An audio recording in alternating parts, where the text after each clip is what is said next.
Stop. You think your life coach can teach you resilience? You think motivation comes from a morning routine? Forget everything you know. Because the real secrets of ruthless success, the ones that guarantee survival when the world burns down around you, are not found in self-help books. They're found in the most scandalous, most culturally toxic, and yet somehow most enduring classic of all time, Margaret Mitchell's Gone with the Wind. This isn't the Civil War romance Hollywood sold you. This is a 1,000-page manual on amoral survival, starring two of the most psychologically complex and fundamentally broken people in literary history, Scarlett O'Hara and Rhett Butler. We're going to reveal the 7 devastating, zero-sum lessons from their lives, secrets that, if you apply them, will absolutely destroy your modern career and relationships, but will make you unstoppable in a crisis. The first secret, Rhett Butler's infamous Buckwheat Strategy, is introduced early, but its true cost won't be revealed until the final act. Keep watching to discover why bending the moral rules is the key to enduring chaos. Before we proceed, a necessary interruption. This conversation is purely a psychological examination of human adaptive strategy during societal collapse. We must acknowledge that the original text and its film adaptation are steeped in the racist mythology of the lost cause. They glorify pro-slavery nostalgia and perpetuate harmful stereotypes of the loyal slave trope.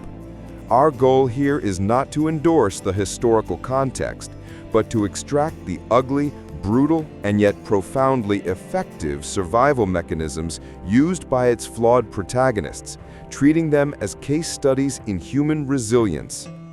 The core tension between Scarlett and Rhett wasn't just romance, it was the fundamental clash between self-delusion and cynical freedom. Rhett, you are still clinging to that delicate, dead ideal, my dear. Ashley Wilkes, a man utterly useless when the cannons start firing. I love him. He is honor and beauty and the world I was raised in. Honor is a luxury for those with full bellies. You confuse love with the idea of ownership. You wouldn't understand. You care only for money and reputation lost. Until you've lost your reputation, you never realize what a burden it was, or what freedom truly is. That line, that one quote, cuts to the heart of the radical psychology needed to survive truly catastrophic failure. Let's dive into the 7 secrets they pioneered. Lesson 1. The currency of cunning, the Buckwheat Strategy. The first secret is about strategic flexibility, or as Rhett Butler's family phrased it, the Buckwheat Strategy.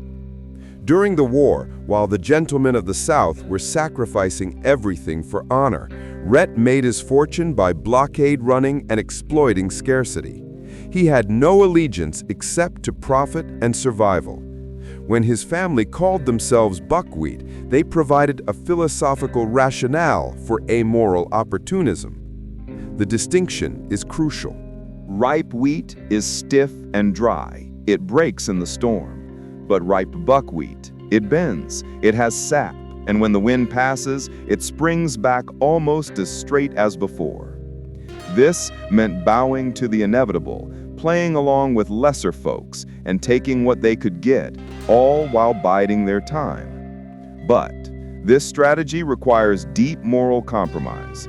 It demands opportunism that ignores societal norms, and often, as the original text suggests, means being willing to kick the folks whose necks we've climbed over once you are strong enough.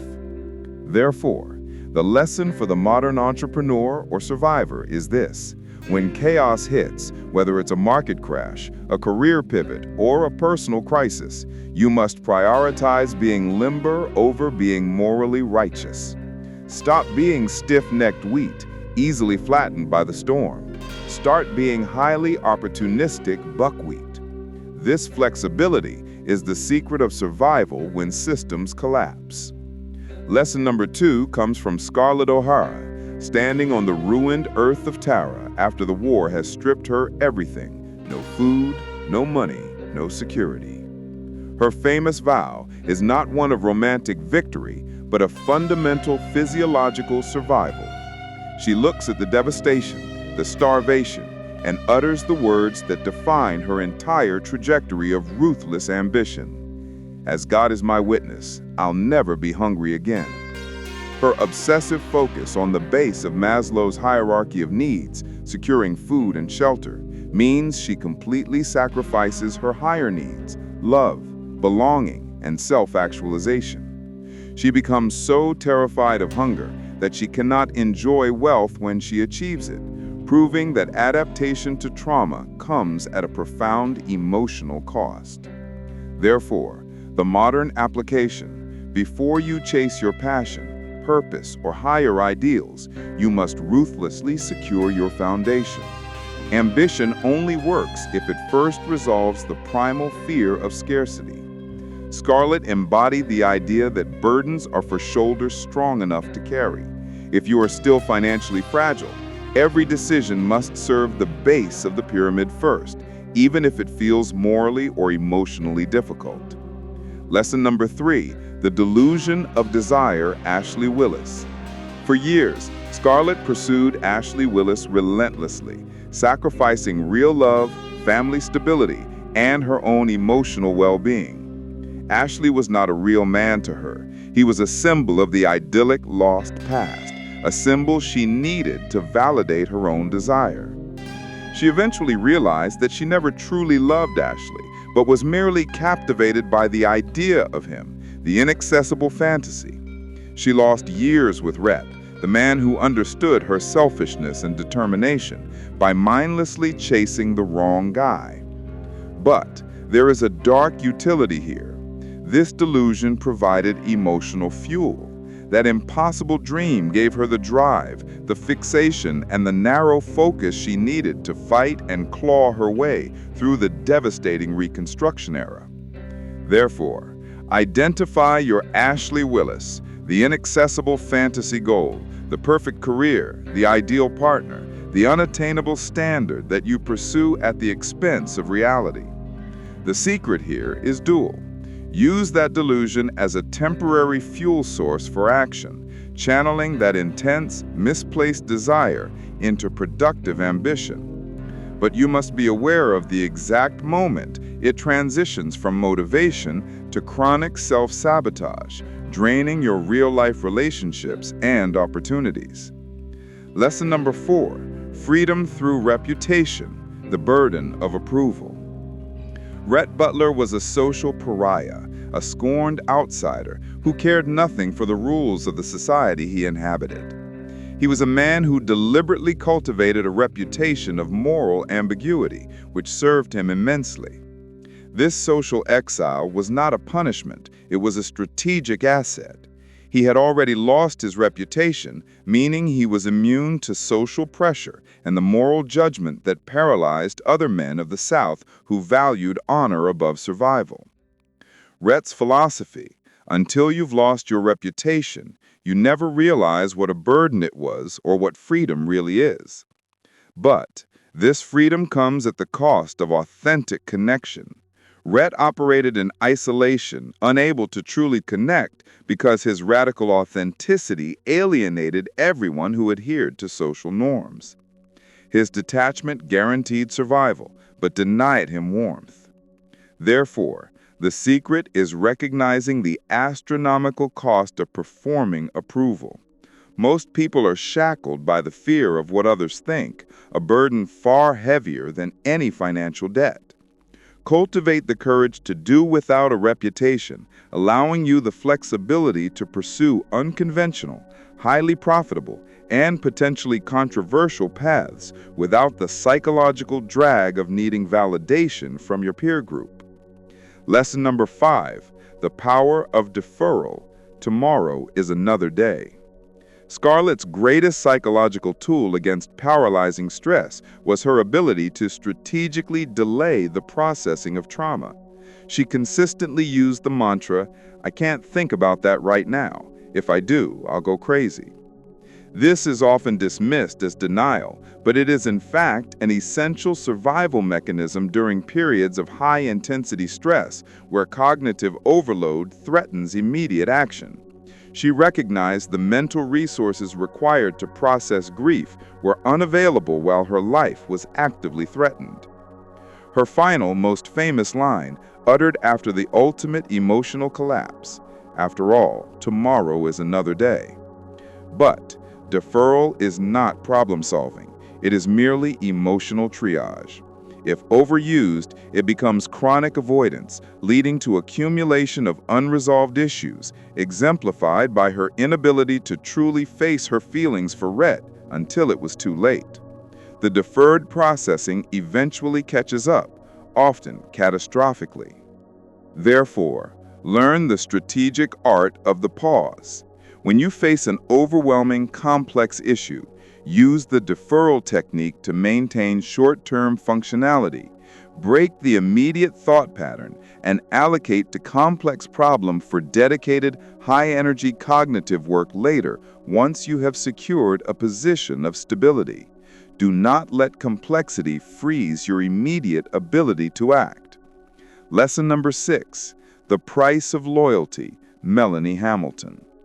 The most purely moral character in Gone with the Wind is Melanie Hamilton, whom Scarlett despised, yet who consistently provided non-transactional loyalty and support. Melanie stood by Scarlett through her attempts to steal Ashley, her controversial business dealings, and the complete collapse of Southern society. This loyalty wasn't weakness, it was an extraordinary form of internal strength. Melanie was described as a woman around whom storms might blow without ever ruffling the serene core of her being. She represents the stable anchor that the ambitious and chaotic Scarlett desperately needed. But Scarlett, being utterly selfish and determined, saw Melanie's loyalty not as a reciprocal asset, but as something to exploit or tolerate. This failure to honor Melanie's friendship severely limited Scarlett's support network and isolated her psychologically, leaving her entirely alone when Melanie died. Therefore, in high-stakes environments, your support network is non-transactional leverage. Rhett and Scarlett's amoral strategies of Cunning only work if a core group can be trusted absolutely, without question or reservation. The secret is to cultivate and protect quality relationships that provide a secure, non-judgmental anchor, even if that means tolerating perceived moral or strategic differences, recognizing their loyalty as an invaluable asset. Lesson number 7, Money over Morality, the ultimate protective resource. The ultimate secret, shared by both Rhett and post-war Scarlett, is the understanding that money is not just comfort, it is the ultimate protective resource. Scarlett's brutal quote, learned through the desperation of starvation, "Money is the most important thing in the world. It represents health, strength, honor, generosity, and beauty." Rhett understood this intrinsically, building his wealth on exploiting desperation and war. For them, wealth was not a virtue signal. It was a suit of armor against the next inevitable societal collapse. It represented the power to control their environment and secure their existence, regardless of moral cost. But this belief system leads to a profound internal emptiness. While it guarantees physical security, it voids the possibility of spiritual or emotional fulfillment, which is the final tragedy of both their lives. They possessed immense wealth, but lacked basic happiness. Therefore, the modern secret is to recognize the true function of wealth in high-stakes living. If you must choose between financial stability and temporary moral posturing, choose the stability. Money buys the time and security necessary to pursue higher values later, once the foundation is secure. It gives you the leverage to survive, allowing you to wait for the winds of trouble to pass without breaking. The final crucial revelation returns us to the Buckwheat Strategy. Rhett's ultimate lesson was that being limber, being willing to bend morally, meant he survived, but he did not win. In the end, he chooses self-respect and freedom over the relentless pursuit of Scarlett, uttering his iconic farewell. The tragedy of Gone with the Wind is that both characters were brilliant at survival but incompetent at living. The choice, then, is yours. Will you be the breakable wheat or the flexible buckwheat? Here are the 7 secrets of amoral survival condensed. 1. Be the buckwheat. Embrace strategic flexibility. 2. Maslow's defiance. Secure your basic needs ruthlessly. 3. Recognize your delusion of desire. 4. Freedom through lost reputation. 5. Defer overwhelming anxiety until tomorrow. 6. Protect your non-transactional loyalty anchors. 7. Understand money as the ultimate protective resource. If this analysis shocked you, if it made you think differently about your own survival strategy, then you understand the true power of these amoral secrets. Hit the like button, subscribe for more breakdowns of controversial icons, and tell me in the comments below, which secret are you most afraid to implement?